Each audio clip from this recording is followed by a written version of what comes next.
राधे राधे। आशा करती हूँ कि आप सभी लोग खुश होंगे, स्वस्थ होंगे, मस्त होंगे। आज मैं आप लोगों को पूर्णमासी व्रत कथा को सुनाने जा रही हूँ। पूर्णमासी व्रत कथा, साथ में पूजन सामग्री, परिचय, पूजन विधि, इस प्रकार से संपूर्ण जानकारी आप लोगों को पूर्णमासी व्रत कथा के अलावा जो पूजा का तरीका है वह पूरा विधि विधान भी आप लोगों को बताने जा रही हूँ। कृपया मेरे वीडियो में अंत तक बने रहें। जैसा कि हम सभी लोग जानते हैं कि हर महीने पूर्णिमा तिथि आती है। पूर्णिमा तिथि एक अपने आप में पूर्ण तिथि मानी गई है। उस दिन चंद्रमा का भी पूजा किया जाता है। यह भी एक शास्त्रोक्त विधान है। शास्त्र में जो बताई गई विधान है उस अनुसार चंद्रमा की भी पूजा करनी चाहिए। जो कोई भी पूर्णमासी का व्रत करते हैं वह तो पूजा करते ही हैं, रात्रि में चंद्रमा को अर्घ देते हैं। और जो पूजा नहीं करते हैं वह केवल हाथ जोड़ करके शुद्ध मन भाव से, प्रेम से चंद्रमा का दर्शन करें, उससे भी उन्हें लाभ प्राप्त होगा। अब मैं आप लोगों को सुनाने जा रही हूँ अथ पूर्णमासी व्रत कथा। द्वापर युग में एक समय की बात है। यशोदा जी ने भगवान श्री कृष्ण से कहा, हे कृष्ण, तुम सारे संसार के उत्पन्न करता, पोषण तथा उसके संहार करता हो। आज कोई ऐसा व्रत मुझसे कहो जिसके करने से मृत्युलोक में स्त्रियों को विधवा होने का भय न रहे तथा यह व्रत सभी मनुष्यों की मनोकामनाएं पूर्ण करने वाला हो। तब श्री कृष्ण भगवान कहते हैं, हे माता, तुमने अति सुंदर प्रश्न किया है। मैं तुमसे ऐसे ही व्रत को सविस्तार कहता हूँ। सौभाग्य की प्राप्ति के लिए स्त्रियों को द्वासिंतस अर्थात 32 पूर्णिमाओं का व्रत करना चाहिए। इस व्रत के करने से स्त्रियों को सौभाग्य और संपत्ति मिलती है। यह व्रत अचल सौभाग्य को देने वाला एवं भगवान शंकर के प्रति मनुष्य मात्र की भक्ति को बढ़ाने वाला है। यशोदा जी कहने लगी, हे कृष्ण, सर्वप्रथम इस व्रत को मृत्युलोक में किसने किया था, इसके विषय में विस्तार पूर्वक मुझसे कहो। तब श्री कृष्ण भगवान कहने लगे कि इस भूमंडल पर एक अत्यंत प्रसिद्ध राजा चंद्रहास से पालित अनेक प्रकार के रत्नों से परिपूर्ण कार्तिका नाम की एक नगरी थी। वहां पर धनेश्वर नाम का एक ब्राह्मण था और उसकी स्त्री अति सुशील रूपवती थी। दोनों ही उस नगरी में बड़े प्रेम के साथ रहते थे। घर में धन धान्य आदि की कोई कमी नहीं थी। उनको एक बड़ा दुख था कि उनके कोई संतान नहीं थी। इस दुख से वह अत्यंत दुखी रहते थे। एक समय एक बड़ा तपस्वी योगी उस नगरी में आ गया। वह योगी उस ब्राह्मण के घर को छोड़कर अन्य सब घरों से भिक्षा लाकर भोजन किया करता था। रूपवती से वह भिक्षा नहीं लिया करता था। वह योगी ने एक दिन रूपवती से भिक्षा न लेकर किसी अन्य घर से भिक्षा लेकर के गंगा के किनारे जाकर के भिक्षा में प्राप्त अन्न को बड़े ही प्रेम पूर्वक खा रहा था कि धनेश्वर ने योगी का यह सब कार्य किसी प्रकार से देख लिया। अपनी भिक्षा के अनादर से दुखी होकर धनेश्वर योगी से बोला, हे महात्मन, आप सब घरों से भिक्षा लेते हैं परंतु मेरे घर की भिक्षा कभी भी नहीं लेते हैं, इसका क्या कारण है? योगी कहने लगे कि नीपुत्री के घर की भीख पतितों के अन्न के तुल्य होता है और जो पतितों का अन्न खाता है वह भी पतित हो जाता है। चूंकि तुम निपुते हो अतः पतित हो जाने के भय से मैं तुम्हारे घर की भिक्षा नहीं लेता हूँ। धनेश्वर यह बात सुन करके अपने मन में बहुत दुखी हुआ और हाथ जोड़ करके उस योगी के पैरों पर गिर पड़ा तथा आर्त भाव से कहने लगा, हे महात्मन, हे महाराज, यदि ऐसा है तो आप मुझको पुत्र प्राप्ति का उपाय बताइए। आप तो सर्वज्ञ हैं, मुझ पर अवश्य ही यह कृपा कीजिए। धन की मेरे घर में कोई कमी नहीं है परंतु मैं पुत्र न होने के कारण अत्यंत दुखी हूँ। आप मेरे इस दुख का हरण करें, आप सामर्थ्यवान हैं। यह सुनकर के योगी कहने लगा, हे ब्राह्मण, तुम चंडी की आराधना करो। हे ब्राह्मण, तुम माता चंडी की आराधना करो। घर जाकर के उसने अपनी स्त्री से सब वृतांत कहा और स्वयं तप के निमित्त वन में चला गया। वन में जाकर उसने माता चंडी की उपासना की और उपवास किया। चंडी माता ने 16वें दिन उसको स्वप्न में दर्शन दिया और कहा, हे धनेश्वर, जा, तेरे पुत्र होगा, परंतु वह 16 वर्ष की आयु में ही मृत्यु को प्राप्त हो जाएगा। यदि तुम दोनों स्त्री पुरुष 32 पूर्णमासी का व्रत विधि पूर्वक करोगे तो वह दीर्घायु हो जाएगा। साथ में यह भी आशीर्वाद दिया, माता चंडी ने, जितनी तुम्हारी सामर्थ्य हो आटे के दिए बना करके भगवान शिव का पूजन करना, परंतु पूर्णमासी के दिन 32 दिए जलाना और जब 32 पूर्णमासी हो जाए तब उद्यापन करना। प्रातः काल होने पर इस स्थान के समीप ही तुम्हें एक आम का वृक्ष दिखाई देगा। उस पर तुम चढ़ करके एक फल तोड़ करके शीघ्र अपने घर चले जाना। अपनी स्त्री से सब वृतांत कहना। ऋतु स्नान के पश्चात वह स्वच्छ होकर के श्री शंकर जी का ध्यान करके उस फल को खा लेगी। तब भगवान शंकर की कृपा से उसको गर्भ ठहर जाएगा।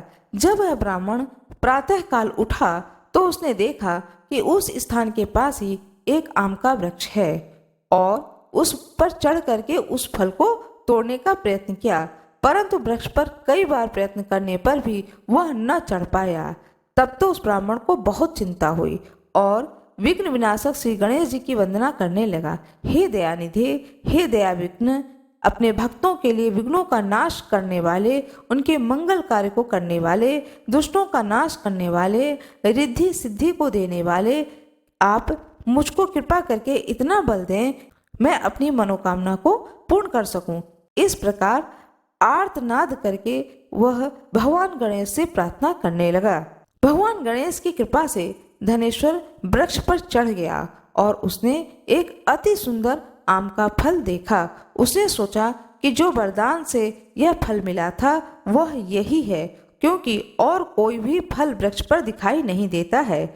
उस ब्राह्मण ने जल्दी से उस फल को तोड़कर अपनी स्त्री को लाकर दिया और उसकी पत्नी ने अपने पति के कथन अनुसार उस फल को खा लिया और वह गर्भवती हो गई।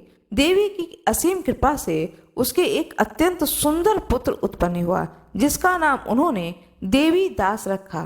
माता रानी की कृपा से पुत्र की प्राप्ति होने के कारण देवी की कृपा के कारण देवी और दास, इस तरह से देवी दास नाम रखा।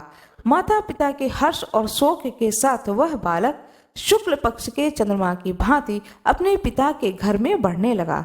भवानी की कृपा से वह बालक बहुत ही सुंदर, सुशील और विद्या पढ़ने में बहुत ही निपुण हो गया।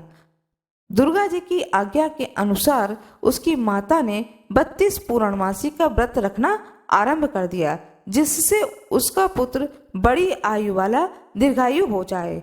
16वां वर्ष लगते ही देवी दास के माता पिता को बड़ी चिंता हो गई कि कहीं उनके पुत्र की इस वर्ष मृत्यु न हो जाए। इसलिए उन्होंने अपने मन में विचार किया कि यदि यह दुर्घटना उनके सामने हो गई तो वे इसे कैसे सहन कर सकेंगे।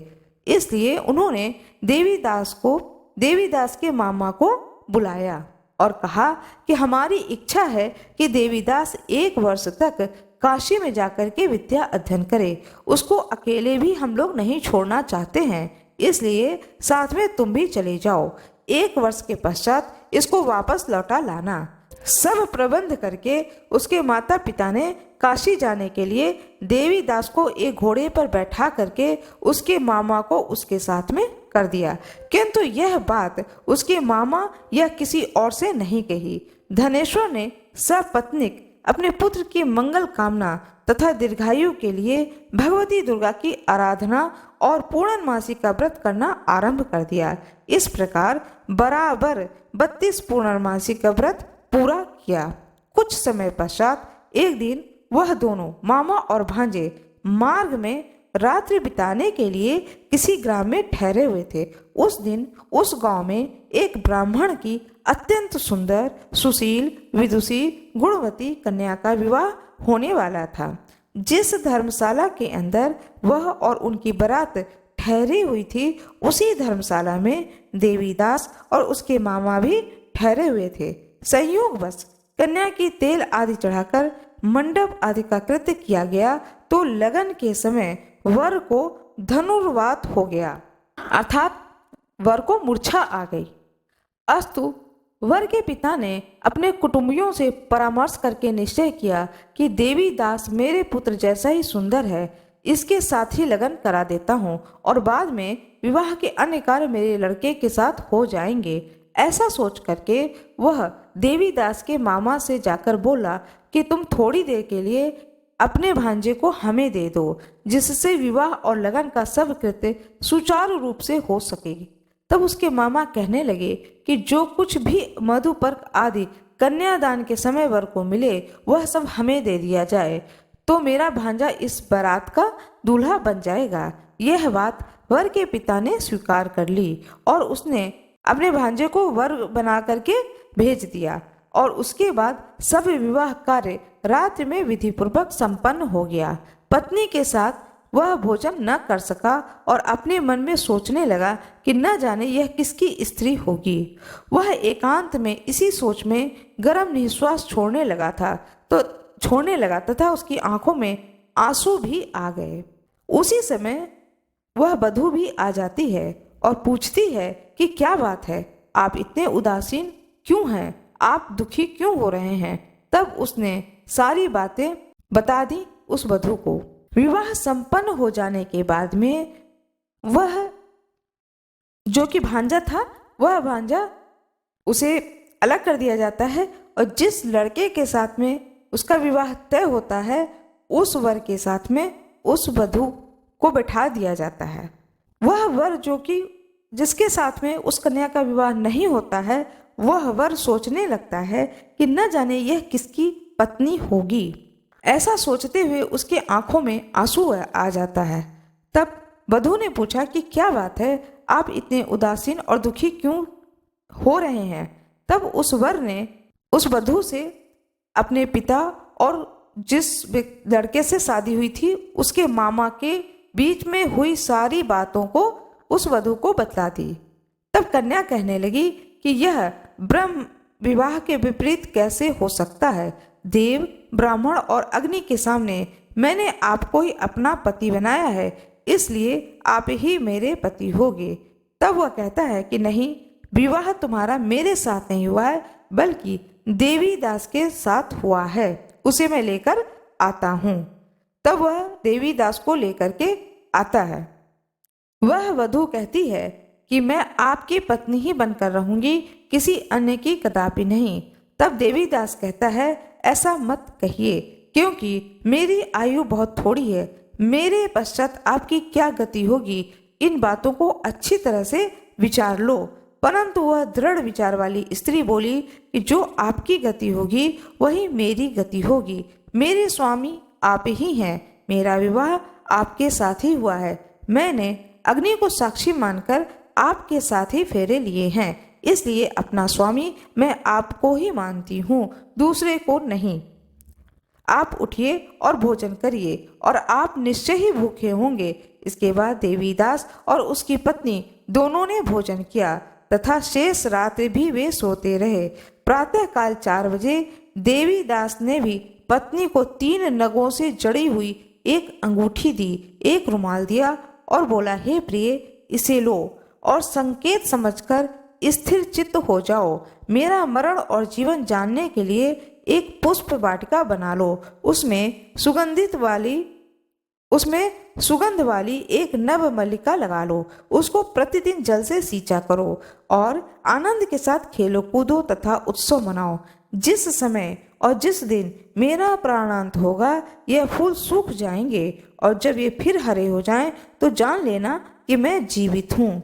यह बात निश्चय करके समझ लेना कि इसमें कोई संशय नहीं है। यह समझा करके वह देवीदास वहां से चला गया। प्रातः काल होते ही वहां पर बाजे गाजे बजने लगे। जिस समय विवाह के कार्य समाप्त करने के बाद में वर तथा सब बाराती मंडप में आए, तो कन्या ने वर को भली प्रकार से देख करके अपने पिता से कहा कि यह मेरा पति नहीं है। मेरा पति वही है जिसके साथ रात्रि में मेरा पाणी ग्रहण हुआ था। जिसके साथ मेरा विवाह नहीं हुआ है यह मेरा पति नहीं है। यदि यह वही है तो बताए कि मैंने इसको क्या दिया। मधुपर्क और कन्यादान के समय जो मैंने भूषण आदि दिए थे उन्हें दिखाए। रात में मैंने क्या बातें की थी वह सब सुनाए। पिता ने उसके कथन अनुसार वर को बुलवाया। कन्या की बातें सुनकर वह कहने लगा कि मैं कुछ भी नहीं जानता हूँ। सारी बारात अपमानित होकर के वहां से लौट गई। भगवान श्री कृष्ण बोलते हैं, हे माता, इस प्रकार देवीदास काशी विद्या अध्ययन के लिए चला गया। जब कुछ समय बीत गया तो काल से प्रेरित होकर के एक सर्प रात्रि के समय उसको डसने के लिए वहां पर आ गया। उस विषधर के प्रभाव से उसके शयन का स्थान चारों ओर विष की ज्वाला से विषैला हो गया, परंतु वृत्रराज के प्रभाव से उसको काटने ना पाया, क्योंकि पहले ही से उसकी माता ने 32 पूर्णिमा का व्रत कर रखा था। इसके बाद मध्याह्न के समय स्वयं काल वहां पर आया, उसके शरीर पर पड़ा। भगवान की कृपा से उसी समय पार्वती जी के साथ में भगवान शंकर वहां पर आ गए। उसको मूर्छित दशा में देखकर पार्वती जी ने भगवान शिव से प्रार्थना की कि हे महाराज, इस बालक की माता ने पहले 32 पूर्णिमा का व्रत किया है, जिसके प्रभाव से हे भगवान आपको इसको प्राणदान देना चाहिए। भवानी के कहने पर भक्त वत्सल भगवान शिव ने उसको प्राणदान दे दिया। इस व्रत के प्रभाव से ही वह स्वस्थ होकर के बैठ गया। इधर उसकी स्त्री उसके काल की प्रतीक्षा करती थी। उसने देखा कि उस पुष्प वाटिका में पत्र और पुष्प कुछ भी नहीं रहे, तो उसको अत्यंत आश्चर्य हुआ। जब वह वैसे ही हरी भरी हो गई तो वह जान गई कि उसके पति जीवित हैं। यह देख करके वह बहुत ही प्रसन्न हुई और अपने पिता से कहने लगी कि पिताजी, मेरे पति जीवित हैं, आप उनको ढूंढिए। जब 16वां वर्ष बीत गया तो देवदास भी अपने मामा के साथ काशी से चल दिया। इधर उसके ससुर उसको ढूंढने के लिए अपने घर से जाने वाले ही थे कि वो दोनों मामा भांजे वहां पर आ गए। उनको आया देख करके उनके ससुर बड़े ही प्रसन्न हुए और अपने घर में ले गए। उस समय नगर के वासी भी वहां इकट्ठे हो गए और सबने निश्चय किया कि अवश्य ही इसी बालक के साथ इस कन्या का विवाह हुआ था। उस बालक को जब कन्या ने देखा तो वह पहचान गई और बोली कि ये वही हैं जिनके साथ में मेरा विवाह हुआ था। तद उपरांत सभी कहने लगे कि भला हुआ जो यह आ गया, और सब नगरवासियों ने आनंद मनाया। कुछ दिन बाद देवीदास ने अपनी पत्नी और मामा के साथ अपने ससुर के घर से बहुत सा धन दहेज में लेकर अपने घर के लिए प्रस्थान किया। जब वह अपने गांव के निकट आ गया तो कई लोगों ने उसको देखकर उसके माता पिता को पहले ही जाकर खबर दे दी कि तुम्हारा पुत्र देवीदास अपनी पत्नी और मामा के सहित आ रहा है। ऐसा समाचार सुनकर पहले तो उन्हें विश्वास ही नहीं हुआ, किंतु जब और लोगों ने भी उसकी बात का समर्थन किया तो उनको बड़ा ही आश्चर्य हुआ। लेकिन थोड़ी देर में देवीदास ने आकर अपने माता पिता के चरणों में अपना सिर रखकर प्रणाम किया और उसकी पत्नी ने अपने सास ससुर के चरणों का स्पर्श किया तो माता पिता ने अपने पुत्र और पुत्रवधू को अपने हृदय से लगा लिया और दोनों की आंखों से प्रेम आंसू बहने लगे। अपने पुत्र और पुत्रवधू के आने की खुशी में धनेश्वर ने बड़ा भारी उत्सव किया और ब्राह्मणों को बहुत सी दान दक्षिणा देकर प्रसन्न किया। भगवान श्री कृष्ण कहने लगे कि इस प्रकार से धनेश्वर 32 पूर्णिमाओं के व्रत के प्रभाव से पुत्रवान हो गया। जो भी स्त्रियां इस व्रत को करती हैं वे जन्म जन्मांतरों में वैधव्य का दुख को नहीं भोगती हैं, सदैव सौभाग्यवती रहती हैं। यह मेरा वचन है, इसमें कोई संदेह नहीं है। यह व्रत पुत्र पौत्रों को देने वाला, संपूर्ण मनोकामनाओं को पूर्ण करने वाला, 32 पूर्णमासी के व्रत करने से व्रती की सब इच्छाएं भगवान शिव की कृपा से पूर्ण हो जाती है। भगवान शिव की जय हो, भगवान विष्णु की जय हो, माता पार्वती की जय हो, माता लक्ष्मी की जय हो, भगवान गणेश की जय हो, श्री कृष्ण भगवान की जय हो, सभी देवी देवताओं की जय हो। जिस प्रकार से भगवान शंकर ने धनेश्वर को संतान, सुख, संपत्ति, सौभाग्य दिया, इसी तरह से कथा सुनने वाले को और कथा सुनाने वाले को भी भगवान शंकर प्रसन्न होकर के सभी कुछ प्रदान करें, सभी का मंगल हो। यदि कोई पूर्ण विधि विधान से पूर्णमासी व्रत को नहीं कर सकता है तो वह केवल पूर्णमासी व्रत कथा को सुन सकता है और सुनने के बाद में कोशिश करनी चाहिए कि दान अवश्य ही करें। यह बहुत ही फलदायी माना गया है। दान में सीधा दान निकालने की परंपरा भारतवर्ष में रही है, लेकिन अब समय बदल गया है, लोगों के पास सीधा निकालने का समय नहीं होता है। तो कोई बात नहीं है, आप दक्षिणा स्वरूप यथाशक्ति कुछ न कुछ अवश्य निकालें। देखिए, यदि आप सीधा नहीं निकाल रहे हैं तो 11 रुपये या 21 रुपये न दें, किसी भी ब्राह्मण को कम से कम 51 रुपये अवश्य ही दें, क्योंकि सीधा का अर्थ होता है एक समय का भोजन। तो एक समय का भोजन इतने में तो मिलता ही है, तो समय के अनुसार इतना अवश्य ही दक्षिणा स्वरूप किसी भी मंदिर में किसी भी ब्राह्मण को दान स्वरूप दे दें और आप कथा सुन लें। पूरा विधान ना कर पाए, व्रत ना कर पाए तो कथा अवश्य ही सुननी चाहिए। आशा करती हूँ कि आप लोगों को यह कथा अच्छी लगी होगी। यदि आप लोगों को यह कथा अच्छी लगी हो तो कृपया वीडियो को लाइक जरूर करिएगा, चैनल को सब्सक्राइब करिएगा, बेल आइकन दबाना ना भूलिएगा। लाइक करने में आप लोगों का कोई नुकसान नहीं है, सो कृपया लाइक जरूर कर दीजिएगा। आइए अब मैं आप लोगों को बताने जा रही हूँ पूजन सामग्री।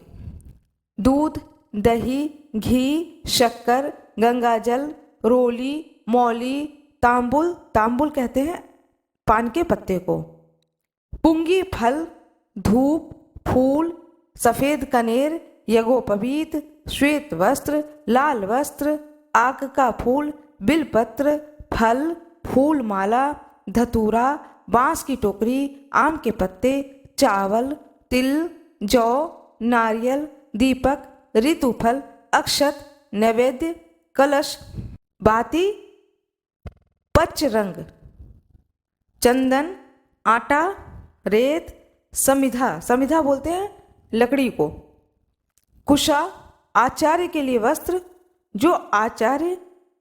जो भी व्यक्ति पूर्णमासी के व्रत कथा को पढ़ेगा, सुनाएगा, वह उस वक्त आचार्य रूप में होगा, चाहे वो घर का सदस्य हो, चाहे आप बाहर से कोई किसी भी ब्राह्मण को बुलाते हैं, तो जो आचार्य होकर के बन करके बैठ करके आचार्य रूप में पूर्णमासी व्रत कथा को पढ़ेगा, पूरा मंडप को सजाएगा, उसे चाहिए कि वह नए वस्त्र को धारण करे, जिसे कि आचार्य के लिए वस्त्र कहा जाता है।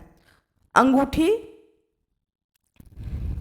भगवान शिव और पार्वती की मूर्ति भी रखी जाती है, पाटे पर दूब, आसन।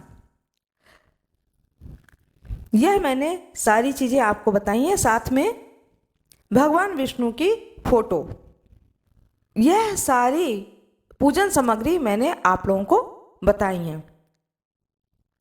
नैवेद्य में पंजीरी, पंचामृत, फल, मिठाई, भोग स्वरूप जो भी आप यथा संभव हो सके वह इन चीज़ों में से जो भी आपसे हो सके उनको अवश्य ही रखें। चूँकि पूर्णमासी का व्रत किया जाता है, इसलिए अनाज का प्रयोग, जो व्रती हैं वह अनाज नहीं ग्रहण करेंगे। उस समय कथा को सुनने के बाद में वह अनाज को ग्रहण ना करें, बल्कि जो प्रसाद स्वरूप जैसे पेड़ा है उसे ले लें, फल है उसे ले लें, और बाकी लोग सारी चीज़ें ले सकते हैं। प्रत्येक मास की पूर्णिमा को पूर्ण चंद्रमा का और तत्पश्चात सूर्य का तथा विष्णु स्वरूप सत्यनारायण भगवान का व्रत किया जाता है। इस पूर्णिमा व्रत के हेतु चंद्रोदय व्यापनी ली जाती है। इसमें देव पूजन, दान पुण्य, तीर्थ स्थान और वेद पुराण सुनने से अक्षय पुण्य मिलता है। यदि इस दिन चित्रा नक्षत्र हो जाए तो तरह तरह के वस्त्र दान करने से स्त्रियों के सौभाग्य की वृद्धि होती है।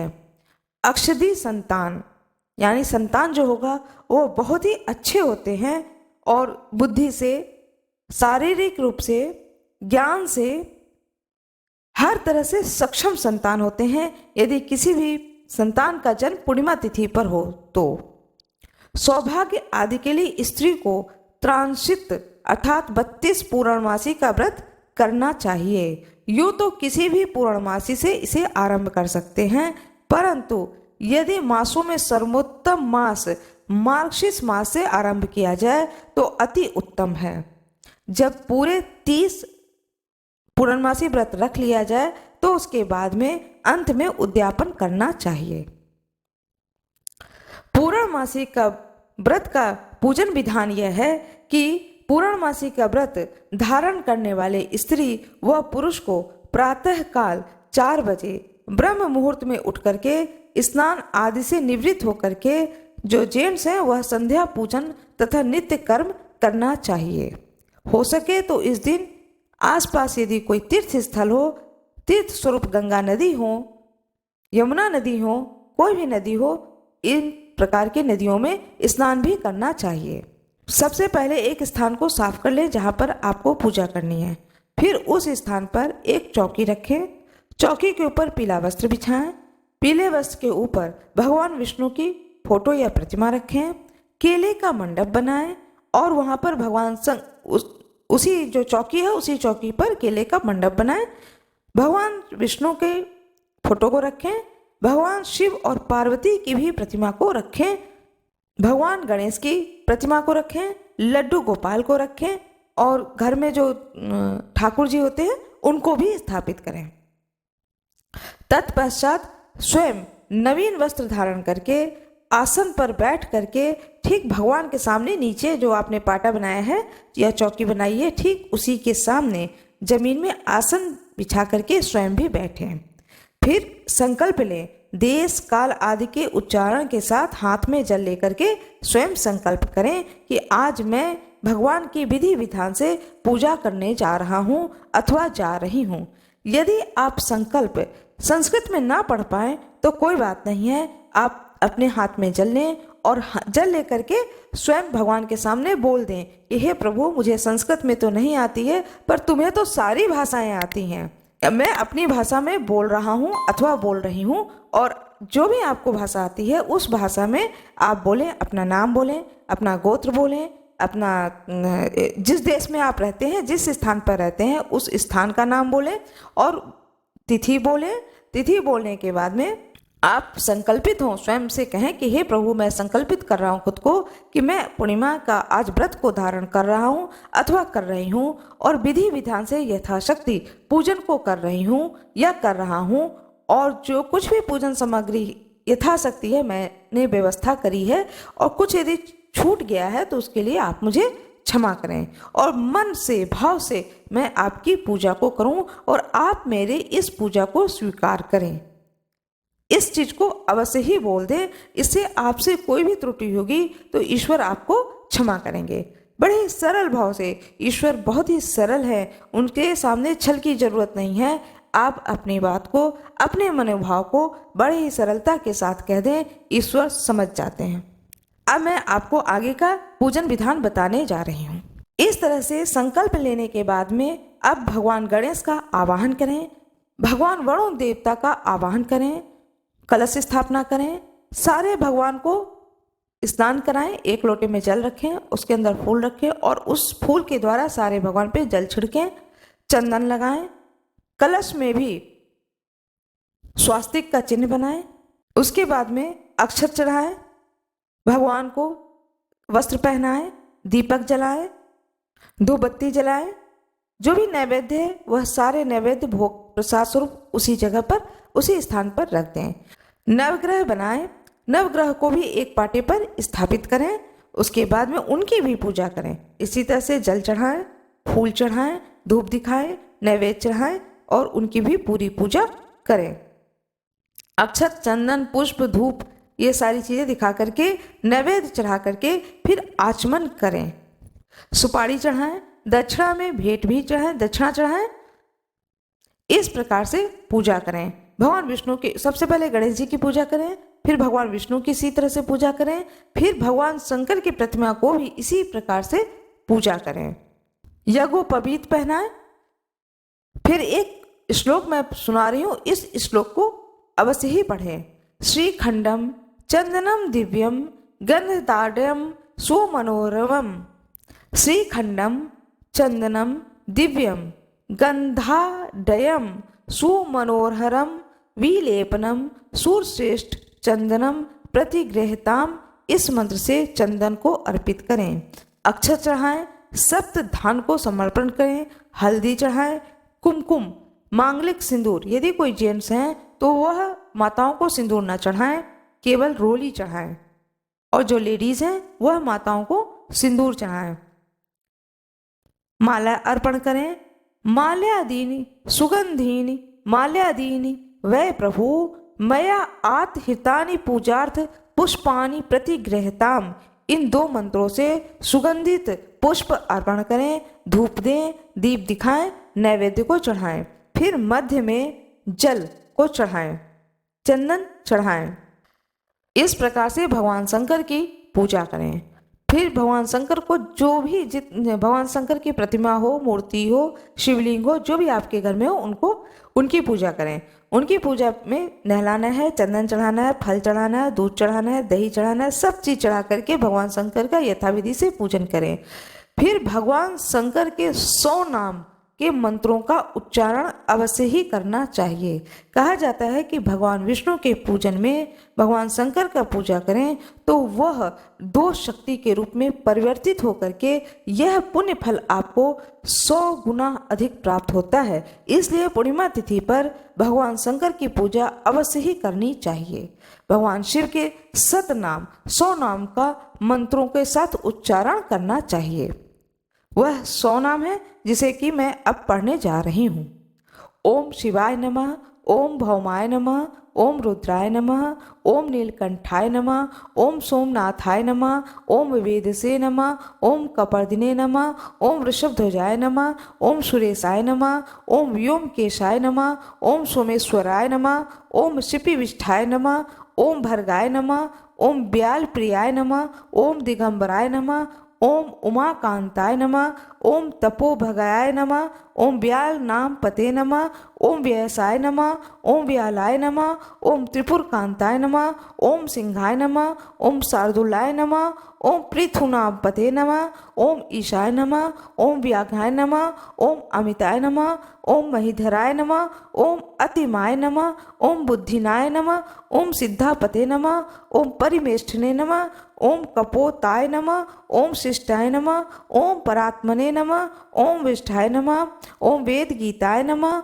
ओम गोप्ताय नमः, ओम दीर्घाय पाय नमः, ओम वेद गुह्याय नमः, ओम दीर्घाय नमः, ओम भद्राय नमः, ओम जगत प्रतिष्ठाय नमः, ओम व्योम रूपाय नमः, ओम गर्भ क्रंते नमः, ओम नील लोहिताय नमः, ओम उनादित्याय नमः, ओम सुमहसे नमः, ओम अंधिका सुरमर्दिने नमः, ओम शुक्लाय नमः, ओम चंदाय नमः, ओम भक्ति प्रियाय नमः, ओम अव्याय नमः, ओम महेशाय नमः, ओम त्रिनेत्राय नमः, ओम हराय नमः, ओम महादेवाय नमः, ओम वेदांग गणाय नमः, ओम त्रिदेवाय नमः, ओम अर्थाय नमः, ओम अर्थ रूपाय नमः, ओम परमार्थाय नमः, ओम विश्व रूपाय नमः, ओम विश्वासाय नमः, ओम लाल बंध रूपेभ्यो नमः, ओम शंकराय नमः, ओम कालाय नमः, ओम विश्वनाथाय नमः, ओम अरुणाय नमः, ओम विट्टपाय नमः, ओम सूक्ष्माय नमः, ओम असूक्ष्माय नमः, ओम रुद्र भूमिश्राय नमः,